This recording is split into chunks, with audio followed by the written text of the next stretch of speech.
I'm going to show you a couple of great tips for peeling and dicing apples. First thing I do, take off that stem. So I just twist it. Oh, that one came right out. Twist it. Remember in the school used to say, oh, see if what girl liked you or what boy liked you. You twist A, B, C, D, E, F, G, H. Oh, somebody with the first name starting with H likes me a lot. I really felt sorry for the boy named Zach. Anyway, what we're going to do is we're going to peel this really easily. I'll show you a really good way how to do this. Let me bring you a little closer here. So what I do is I take my peeler and I take a circle off the top. So I run my peeler all the way around the top where the stem was to create like a donut on the top. Don't worry about the skin in there. I'll show you that later. And then turn it over and do the same on the bottom.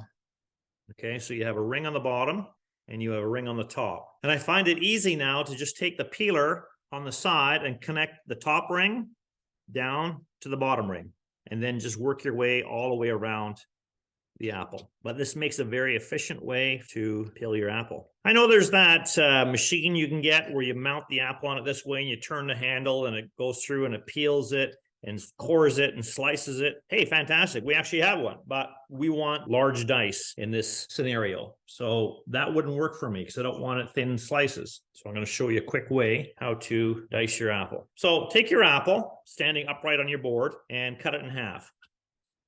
Lay those halves flat on the board and cut each of those in half, cutting from the top to the bottom. Okay, like that. So you have quarters of apple. On each quarter of an apple, we're going to make a 45-degree angle cut. That cuts out the core. Now it sits nice and flat. So let's do that with all of them. 45-degree angle. Takes out the whole core. Takes out that little bit of peel that we couldn't get at for the stem and the bottom. Right? Gets rid of that.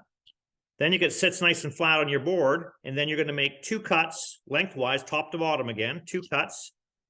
So you have wedges like that, and then you're going to turn those and make three cuts. 1, 2, 3, and you have diced apple without having to worry about the seeds, the core, anything. If they're a little bit bigger, then still do the 2 cuts and then do 4 cuts this way or something. It's a lot easier than taking your quarter of an apple and then carving it stuff, and then it doesn't sit flat and you risk more of a chance of cutting yourself, so on and so forth.